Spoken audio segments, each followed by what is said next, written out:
नवीन video बघण्यासाठी मराठी कीर्तन YouTube चॅनलला subscribe करा. जगद्गुरु तुकोबरायांच्या जीवनामध्ये प्रापंचिक जीवन उपभोगत असताना प्रतिकूल अवस्था प्राप्त झाली. मी काल सांगून गेलो आपल्याला की जगद्गुरु तुकोबरायांच्या जीवनामध्ये प्रतिकूल अवस्था का प्राप्त झाली, त्याच्या पाठीमागचं कारण काय होतं. तर कारण मी तुम्हाला सांगितलं होतं. ज्ञानोबराय बोलतात का अदृष्ट झाली या उदासू, पालटे श्रीमंताचा विलासू. भगवान पंढरीश पांडुरंग परमात्म्याने जगद्गुरु तुकोबरायांकडून जे कार्य घडून घ्यायचं आहे किंवा जे कार्य घडवायचं होतं, ज्या कार्याकरता तुकोबराय या वैकुंठातून आणि या मृत्यूलोकात आले होते, ते कार्य तुकोबराय प्रापंचिक जीवनामध्ये विसरले होते. आणि म्हणून देवाने वक्रदृष्टी त्यांच्याकडे केली, त्यांच्या प्रापंचिक जीवनाकडे, आणि त्यांच्या जीवनातले पंचप्राण खेचायला सुरुवात केली. काल त्याच्यातले 4 प्राण मी आपल्याला सांगितले, 1 प्राण अजून बाकी. पहिले म्हणजे जगद्गुरु तुकोबरायांचे वडील गेले, दुसरी जगद्गुरु तुकोबरायांची पत्नी गेली, तिसरा पाठीराका भाऊ कायमचा तीर्थयात्रेला निघून गेला, आणि चौथी भाऊजाई मृत्युमुखी पडली. हे 4 पंचप्राण जगद्गुरु तुकोबरायांच्या जीवनातून निघून गेले. जगद्गुरु तुकोबरायांच्या जीवनामध्ये अगदी अशी गोष्ट काही घडली की देव भक्ता लागी करून दे संसार, अंगे वारंवार करून ठेवी. कालचक्राची भ्रमती ही सामान्य नाही, या देवाचाच हात आहे हे जगद्गुरु तुकोबरायांनी जाणले.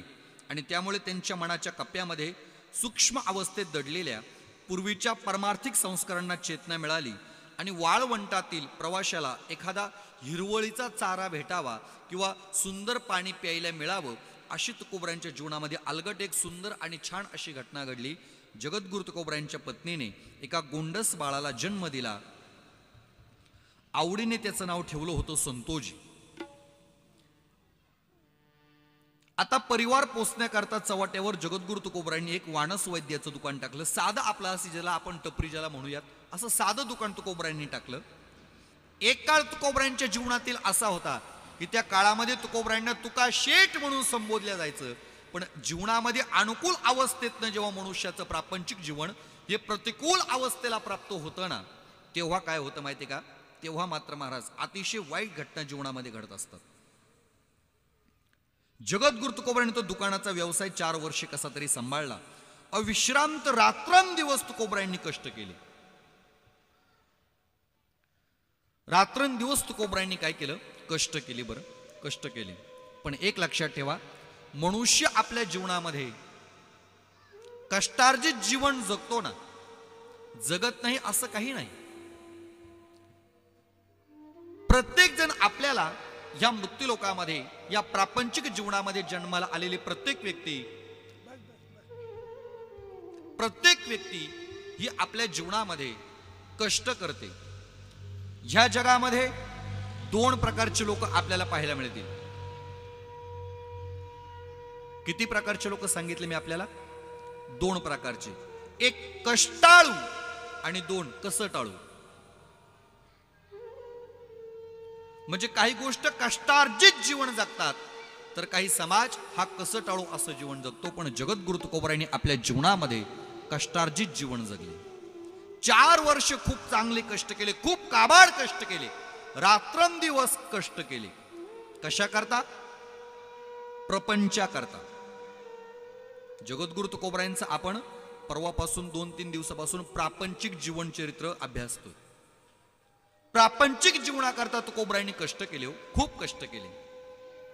पण जीवनामध्ये एकदा का महाराज देवाची वक्रदृष्टी आपल्याकडे झाली की महाराज किती अनुकूल अवस्था असू द्या हो, एका क्षणार्धात आपली प्रतिकूल अवस्था प्राप्त होते.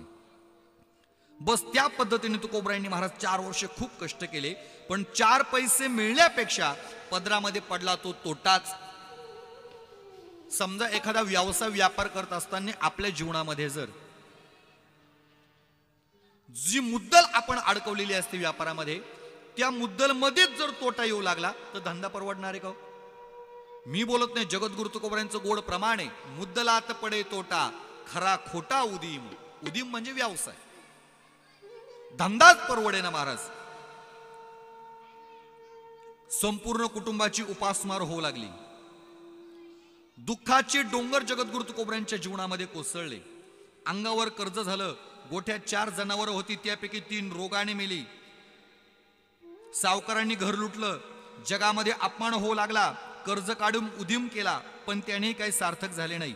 आणि याच काळामध्ये पुणे प्रांतामध्ये एक अतिशय भयानक दुष्काळ पडला 1629 ते 30 साली, ज्याला देवी दुष्काळ म्हटलं जातं. देवी दुष्काळ पडला.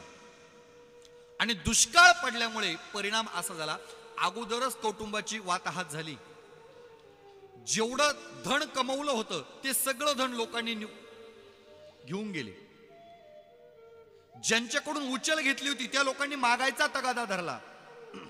आणि ज्यांचं द्यायचं होतं आणि ज्यांच्याकडून घ्यायचं होतं ते लोक समोरच येणार. वाईट वाटलं तुकोबरायांना. व्यवहार सांभाळत नाही समाज. वाईट वाटलं, अंतकरण दुःखी झालं. तुकोबरायांनी कधी मागण्याचा हट्ट केला नाही. कुणाकडे तुकोबराय असे कुणाच्या दारात गेले नाही की तुम्ही माझ्याकडनं इतकी रक्कम घेतली त्याची वसुली करता आलोय मी, असं चरित्र पाहायला मिळणार नाही. जगद्गुरु तुकोबरायांच्या कुटुंबाची खाण्या वाचून वाताहात होऊ लागली, पण तुकोबराय महाराज कधीच कुणाच्या दारामध्ये हात पसरला नाही. कारण तसं तुकोबरायांचं प्रमाण आहे. तुकोबराय बोलतात देवा, तुकोबराय मागणी मागत असताना बोलतात देवा, जर आमच्या जीवनामध्ये आम्हाला खायला नाही मिळालं तरी चालेल, आमचे मुलं उपवाशी मेले तरी चालतील देवा, पण तुझी कृपा आमच्यावरती अखंड असू दे, ही तुकोबरायांची मागणी. न मिळो खावया न वाढो संतान, परिहा नारायण कृपा करी. खायला नाही मिळालं तरी चालेल, अडचण नाही. तुकोबरायांच्या लक्षात आलं. तुकोबरायांनी जाणून घेतलं की हे सगळं ज्याच्या सत्तेने चालतंय तो पंढरीशी पांडुरंग परमात्मा आहे. कारण हे विश्व, या वृक्षाचं पान सुद्धा जर कुणाच्या सत्तेने हलत असेल सज्जना हो, तर ते कुणाच्या? देवाच्या सत्तेने. वृक्षाचे पाने हले ज्याचे सत्ते, कोण बोलविते हरिवीन. हे सगळं विश्व त्याच्या सत्तेने चालतंय. आणि म्हणून आज माझ्या जीवनामध्ये ही जी अवस्था प्राप्त झाली, ही प्रतिकूल अवस्था जी प्राप्त झाली ना, केवळ देवामुळेच झाली. हे देवाच्या मनात आलंय. प्रमाण सांगितलं काल मी तुम्हाला, आले देवाजीच्या मना तिथे कुणाचे चाले ना, कुणाचंही चालत नाही. लक्षात ठेवा. जगद्गुरु तुकोबरायांच्या जीवनामध्ये महाराज अशी दुष्काळ पडला. इसवी सन 1629-30 साली मोठा देवी दुष्काळ पडला. पर्जन्य वाचून पैकी बुडाली. खायला अन्न मिळेना, प्यायला पाणी मिळेना, जनावरांना चारा मिळेना. पटापट ढोरं माणसं मरू लागली. जसा मागे आपल्याकडे बर्ड फ्लू नावाचा रोग आला होता, तो लई जुना झाला. जसा कोरोनाच्या रोगाने पाश्चिमात्य देशामध्ये माणसांचे ढीकच्या ढीक पडले, पण त्यांना उचलायला कोणाची ताकद होईना. कारण त्याच्या जवळ जावं तर आपणही पॉझिटिव्ह होतोय.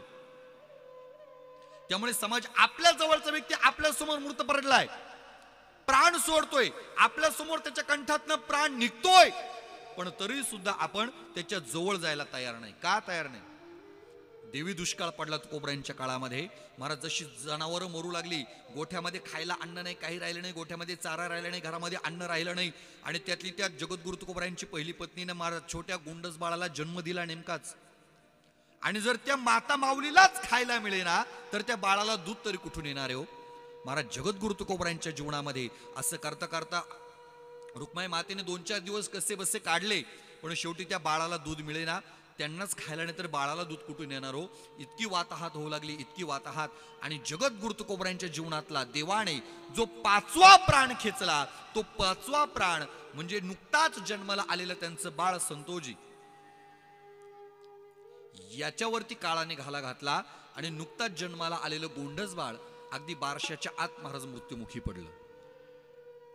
जगद्गुरु तुकोबराय बोलतात, दुष्काळे आटेला द्रव्य नेला मान, श्री एक अन्न करता मेली. इतका मोठा महाराज जीवनामध्ये प्रतिकूल अवस्था प्राप्त झाली तुकोबरायांच्या जीवनात, की तुकोबरायांच्या जीवनातले 5 प्राण परमात्म्याने खिचून घेतले. लोक पैशा करता स्वतःची मुलं विकू लागली. गुरं ढोरं विकतात यात नवल नाही, स्वतःची मुलं विकू लागली. पण महाराज ज्यांना मुलं विकायची त्यांच्याकडेच काही नाही द्यायला, तर ते कुठे आपली मुलं घेणारे. सगळे लोक परगंदा होऊ लागले. देहू प्रांत पुणे भाग सोडून सगळे लोक कोण कोणत्या दिशेने सगळे 10 दिशेला गेले. महाराज वाताहात झाली कुटुंबाची. 5 प्राण निघून गेले. तुकोबरायांचं अंतकरण पिळून निघालं. एवढा दुःखाचा डोंगर तुकोबरायांच्या जीवनामध्ये प्राप्त झाला. एक काळामध्ये अनुकूल अवस्थेमध्ये, एक काळामध्ये अतिशय आनंदात तुकोबरायांचा प्रपंच चालला होता, पण त्याच काळाची, त्याच दशेची, प्रारब्धाची वक्र दृष्टी झाली. परिणाम तुकोबरायांच्या जीवनातले पंचप्राण निघून गेले. फार मोठा दुष्काळ पडला, फार मोठा खायला मिळेना, अण्णा वाचून तडफडू लागले. आणि तोच महाराज नुकत्याच जन्माला आलेलं ते बाळाचं सुद्धा मृत्युमुखी पडलं ते बाळ. आणि त्याच्यानंतर महाराज आधीच रुक्माईला दम्याची व्यथा होती. ती माता माऊली सुद्धा आपलं बाळ, ज्याला आपण जन्म दिलाय, जे आपल्या समोर, ज्याला आपण 9 महिने 9 दिवस आपल्या पोटामध्ये वागवलंय, त्याचा सांभाळ केलाय, त्याची काळजी घेतली, त्याच्या काळजीपोटी आपण आपल्या आवडी निवडी सगळ्या बाजूला ठेवल्या आणि त्या बाळाला या मृत्यूलोकामध्ये आपण जन्माला आणलंय. खरं तर माता माऊलींच्या जन्मामध्ये ज्याला आपण म्हणतो ना बाळांत, पण एकतर बाळ नाहीतर अंत, इतके कष्ट करून महाराज गोंडस बाळाला जन्म दिला. 9 महिने 9 दिवस त्याला लहान सांभाळलं आणि नुकतंच आपल्या समोर जन्माला आलेला मुलगा आणि आपल्या समोर जातोय, याच्यापेक्षा मोठं दुःख जीवनामध्ये त्या बापाला आणि आईला असू शकत नाही का? का असेल यापेक्षा मोठं दुःख? नाही महाराज, यापेक्षा मोठं दुःख जीवनामध्ये कुणालाच नाही. असं दुःख महाराज तुकोबरायांच्या जीवनामध्ये आलं. अक्षरशः तुकोबराय महाराज हंबरडा फोडून आणि टाहो फोडून परमात्म्याशी रडू लागले, परमात्म्याशी संवाद साधले. देवा, माझ्या जीवनामध्ये मी असं काय पाप केलं असेल की त्या पापाचा परिणाम मला इतका मोठा भोगावा लागलाय? काय केलं असेल? पाप तुकोबरायांनी कुठल्याही प्रकारचं केलं नव्हतं.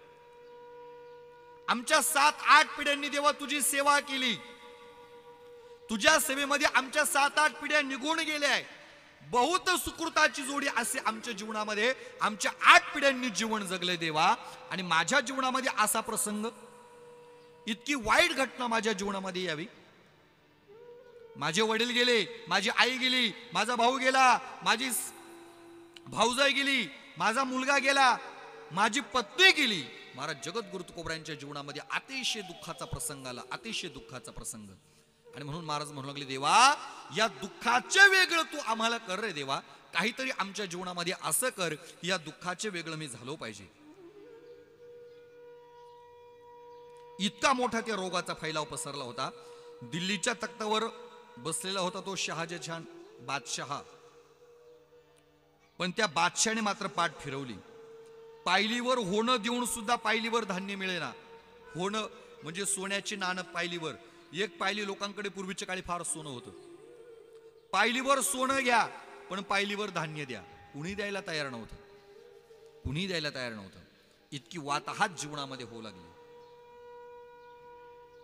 या दुर्धर प्रसंगामध्ये तुकोबरायांचं मात्र दिवाळ निघालं महाराज, दिवाळ. घरात होते ते नव्हते, सगळं विकून टाकलं. वेळोवेळी जे काही धान्य मिळाले त्यावर कुटुंबाचे पोषण करायचे.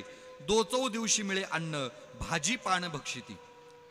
त्या देवी दुष्काळामध्ये 4-5 दिवसातनं कुठेतरी काहीतरी भाजीचं पान वगैरे काहीतरी तुकडा खायला मिळायचा, भाकरीचा तुकडा. त्याच्यावर जीवन जगायचे. तुकोबरायांचं चित्त अतिशय थरारून गेलं. आई वाचून ताने बाळ राहिना, ते बाळही दुधाच्या अपेक्षेनं दुधाच्या पोटी आणि गतप्राण झालं. पोटभूर दूध मिळेना. 4-5 वर्षाच्या काळामध्ये जगद्गुरु तुकोबरायांनी हे पंचप्राण जीवनातले निघून गेले. दुःखाचा डोंगर कडेलोट झाला, जणू आभाळ फाटले. संसाराची यातायात झाली. आणि या 4 वर्षाच्या बरोबर जगद्गुरु तुकोबरायांच्या जीवनातले पहिलं पर्व आता विश्राम घेते. हा संपूर्ण घटना मी तुम्हाला थोडक्यात सांगण्याचा का प्रयत्न करतोय, का सांगितलं आपल्याला, याचा विस्तार आपण खूप करू शकतो. एक लक्षात घ्या, प्रापंचिक जीवन भोगत असताना मनुष्याच्या जीवनामध्ये मनुष्याला किती त्रास सहन करावा लागतो, किती त्रास तुकोबरायांनी सहन केलाय, या त्रासाचं चिंतन आहे महाराज. उगाच संतत्व पदावरती आरूढ होण्याकरता वेगळं काय करण्याची गरज पडते असं काही नाही. बाह्यरंगाने मनुष्य संतत्व पदावरती आरूढ होतच नाही. एक प्रापंचिक जीवन उपभोगून सुद्धा मनुष्य संतत्व पदावर आरूढ होऊ शकतो. त्याच्याकरता संन्यासच घेतला पाहिजे असं काही नवस नाही, असं नवस नाही. प्रापंचिक उपभोगून सुद्धा मनुष्य महाराज वैकुंठ निजधामाची प्राप्ती करून घेऊ शकतो. जगद्गुरु तुकोबरायांच्या जीवनामध्ये महाराज इतकी वाताहात झाली. पंचप्राण आपल्या जीवनातले निघून गेले. हंबरडा फोडून आणि टाहो फोडून जगद्गुरु तुकोबराय रडतायत.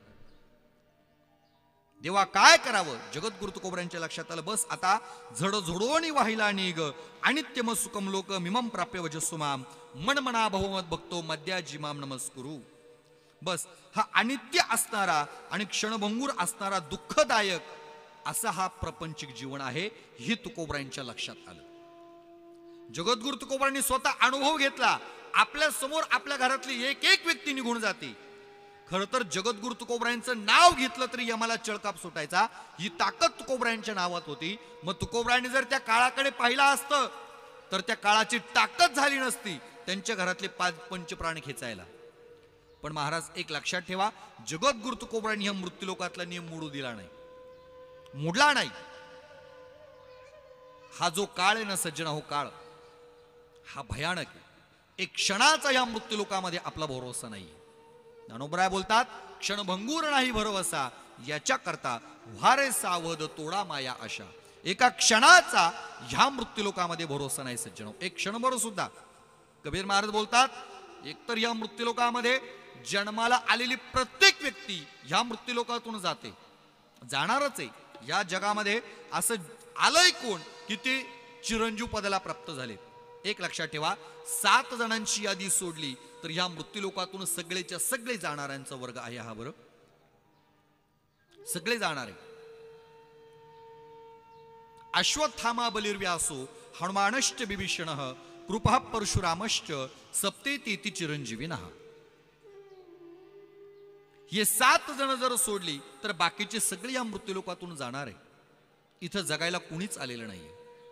किंवा जगद्गुरु तुकोबरायांचंच प्रमाण आपण बघा. तुकोबराय बोलतात, एथ नाही उरो आले अवतार एरती पामर जीव किती. त्या क्षणाला तुकोबरायांच्या लक्षात आलं, ह्या मृत्यूलोकामध्ये चांगले चांगले अवतार शिल्लक राहिले नाही हो, तर आमच्यासारखा सर्वसामान्य पामर जीव हा किती वर्षे टिकणार आहे? आहे भरोसा आपला? तुकोबरायांनी उदाहरण सांगितलं आपल्याला. जसा पाण्यावरती बुडबुडा येतो ना, एखादं पाणी वाहताना आपल्याला दिसलं, त्या पाण्यावरती जो बुडबुडा येतो ना, तो बुडबुडा किती वर्ष टिकतो? किती वर्ष? बरं जाऊ द्या, किती महिने टिकतो, किती तास, किती मिनिट, अर्ध्या क्षणात तो बुडबुडा फुटतो. बस त्याच पद्धतीने ह्या मृत्यूलोकातील भवसागरामध्ये जन्माला आलेला तुमच्या आमच्या सारखा जीवरूपी बुडबुडा हा कधी फुटेल म्हणून सांगता येत नाही. तुकोबरायांच्या लक्षात आलं की हा मृत्यूलोक आहे. इथं जन्माला आलेला, जो जन्माला आलाय उसका जाना सो निश्चित आहे.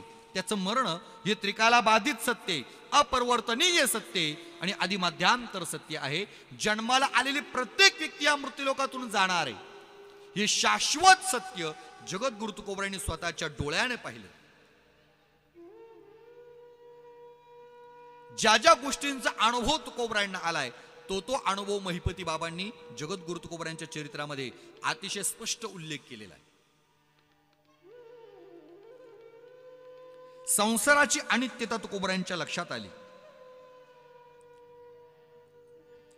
संसार हा दुःख मूळ आहे, तुकोबरायांच्या लक्षात आलं.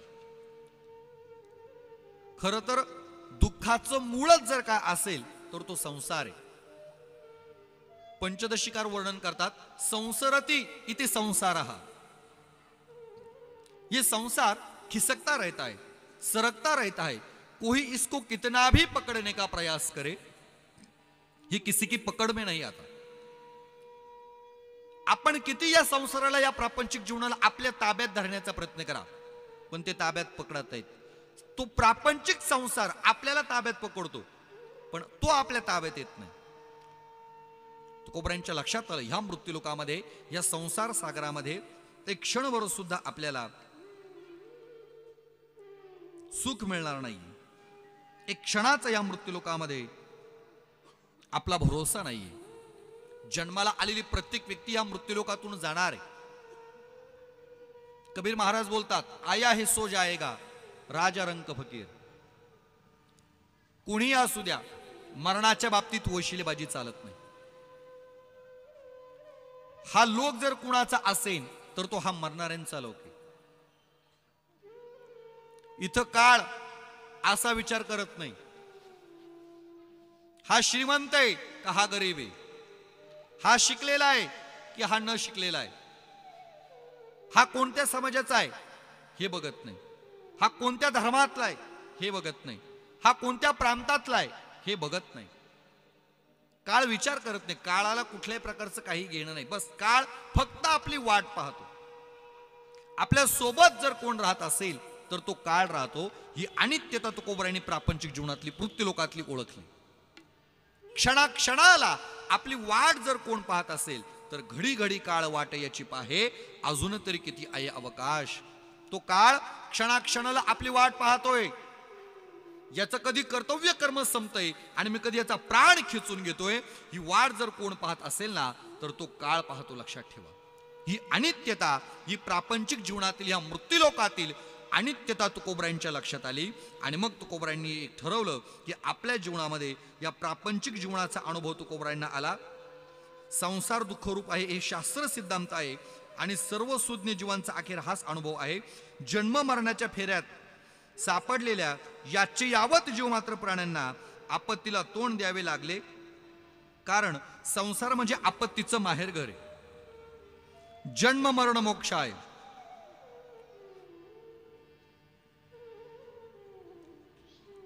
क्षणाक्षणाला निरर्थक भाव निर्माण करतो, ममता मृगजळ निर्माण करतो, तो म्हणजे मृत्यू. तुकोबरायांनी शब्द किती गोड वापरलेत बघा महिपती बाबांनी. मृगजळ संज्ञा दिली बर का या मृत्यूला. मृगजळ, मृगजळ जीवनामध्ये दिसतं, तुम्हालाही दिसतं, म्हणजे मनुष्यालाही मृगजळ दिसतं आणि प्राण्यांमध्ये हरिणाला सुद्धा मृगजळ दिसतं. बरं, हरणालाही मृगजळ दिसतं. मृगजळ कशाला म्हणतात साधा शब्द सांगतो. या उन्हाळ्याच्या दिवसामध्ये दुपारच्या 1:30-2च्या उन्हामध्ये आपण डोंगराच्या दिशेने जरा बघायचं. ज्याला आपण उन्हाच्या झळाया म्हणतो ना, त्या झळाया डोंगराच्या दिशेने दिसत असताना त्या मधुर आणि गोड पाण्यासारख्या दिसतात. पिण्याचं पाणी वाटतं. ते पाणी कुणाला वाटतं माहिती? की मृगजळ, ते पाणी, ते दिसतं पाणी, पण ते कुणाला दिसतं? हरिण नावाचा प्राणी, त्या हरणाला ते मृगजळ दिसतं आणि ते मृगजळ त्या हरणाला सत्य वाटतं. म्हणून तो हरिण नावाचा प्राणी त्या मृगजळाच्या पाठीमागे धावतो. आणि नुसता धावत नाही सज्जनाव, किती धावतो माहितीये? अगदी ऊर फुटेपर्यंत आणि मरण येईपर्यंत धावतो. पण मला तुम्ही सांगा, त्या हरणाला ते मृगजळ प्यायला मिळतं का? प्यायला मिळतं? मृगजळ प्यायला मिळत नाही. का मिळत नाही? कारण तुकोबराय बोलतात, मृगजळ दिसे साचपणा ऐसे आणि खोटी याचे पिसे उर फोडे. ते मृगजळ खोट आहे, असत्य. तुमच्या आमच्या दृष्टीने ते मृगजळ असत्य आणि हरणाच्या दृष्टीने मृगजळ सत्य. आपल्या दृष्टीने मृगजळ मिथ्या आहे, खोट आहे, म्हणून आपण त्याच्या मागे लागत नाही. हरिण मात्र त्या मृगजळाच्या पाठीमागे धावतं, अगदी ऊर फुटेपर्यंत, मरण येईपर्यंत धावतं. पण मला तुम्ही सांगा, त्याला ते प्यायला मिळतं का? त्याला असं वाटतं आता जवळ आलोय, पुढे गेलं का ते अजून लांब वाटतं, ते अजून त्याच्या मागे पळत जातं. आपल्याला असं वाटतं अजून लांब आहे. हरिण त्याच्या मागे धावतो, ऊर फुटेपर्यंत धावतो, मरणापर्यंत मरतो, पण त्याला ते प्यायला मिळत नाही.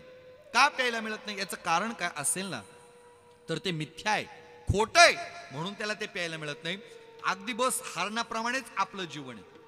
आपल्याला सुद्धा तुकोबराय बोलतात, या प्रापंचिक जीवनामध्ये सत्यता वाटते, म्हणून आपण या प्रपंचाबद्दलची जगत सत्यता भ्रांती आपल्या अंतःकरणामध्ये निर्माण होते आणि म्हणून आपण सुद्धा या प्रपंचाच्या पाठीमागे ऊर फुटेपर्यंत आणि मरण येईपर्यंत धावतो, पण आपल्याला सुद्धा सुखाची प्राप्ती होत नाही. जगद्गुरु तुकोबराय नाटाच्या अभंगामध्ये फार गोड वर्णन करतात. बरं, जगद्गुरु तुकोबराय बोलतात, बस सर्व सुखाची आशा जन्म गेला, क्षण एक मुक्ती यज्ञ नाही केला, हिंडता दिशाशीन पावला, माया वेष्टीला जीव माझा. हे सर्व सुख प्राप्त करण्याकरता तुकोबराय बोलतात, मी माझ्या जीवनात काय केलं नाही, जन्माच्या जन्म वाया घातलाय हो. हे तुकोबरायांनी स्वतःच्या मनाची दिलेली ग्वाही. तुकोबराय याच्या पुढे तर बोलतात, या प्रापंचिक जीवनाकरता मी काय केलं नाही, माझ्या परिवाराकरता आम्ही काय केलं नाही. नाटाच्या अभंगात तुकोबराय बोलतात, नाही ऐकले गायले गीत, धरली लाज सांडिले हित, नावडे पुराण बैसले संत, केली बहुत परनिंदा, नाही केला करविला परोपकार, नाही दया आली पीडिता पर. पुढचं वाक्य फार गोड आहे, करू नये तो केला व्यापार आणि वाहिला भार कुटुंबाचा. हा, जो व्यापार करण्याची इच्छा नव्हती तो व्यापार मी माझ्या जीवनामध्ये केला. या प्रापंचिक जीवनामध्ये या प्रपंचातल्या कुटुंबातल्या लोकांचा उदरनिर्वाह होण्याकरता, यांचं पोट भरण्याकरता मी माझ्या जीवनामध्ये जे करू नये ते केलं. वाहिला भार कुटुंबाचा, पण मिळालं काय? पदरात प्राप्त झालं काय? शून्य. सर्व शून्याचा निष्कर्ष आहे जो, तो शून्यच प्राप्त झाला. काय शून्य प्राप्त झाला? बरं, एक लक्षात ठेवा, या परिवाराकरता, प्रपंचिक जीवनाकरता आपण किती अट्टहास कराव, आपल्या परिवाराकरता आपण किती कष्ट करा, पण हा सगळा परिवार फक्त स्वार्थी भूमिकेतनं वागतो. लक्षात ठेवा. मी तुकोबरायांचं बालपणीचं चरित्र मांडत असताना लेकुराच्या हित अभंगाचं चिंतन मांडलं मी आपल्या समोर. निस्वार्थ अंतकरणाने कोण प्रेम करतं, तर ती आई आणि वडील. हे चिंतन मी तुम्हाला सांगितलं. आता स्वार्थी भूमिकेतनं कोण प्रेम करतं, त्याचाच तुकोबरायांनी सिद्धांत मांडलाय. कोण प्रेम करतं? लक्षात ठेवा, जगद्गुरु तुकोबराय बोलतात, ज्या प्रपंचावर आपण इतकं प्रेम करतो, जो प्रपंच आपण इतका वाढवतो, ज्या परिवाराकरता आपण सर्वस्वाचा त्याग करतो, तोच परिवार शेवटच्या क्षणाला आपल्या सोबत राहत नाही. आपणही त्यांच्या सोबत राहत नाही. सांगा, मी काय करू? काय केलं नाही या परिवारात?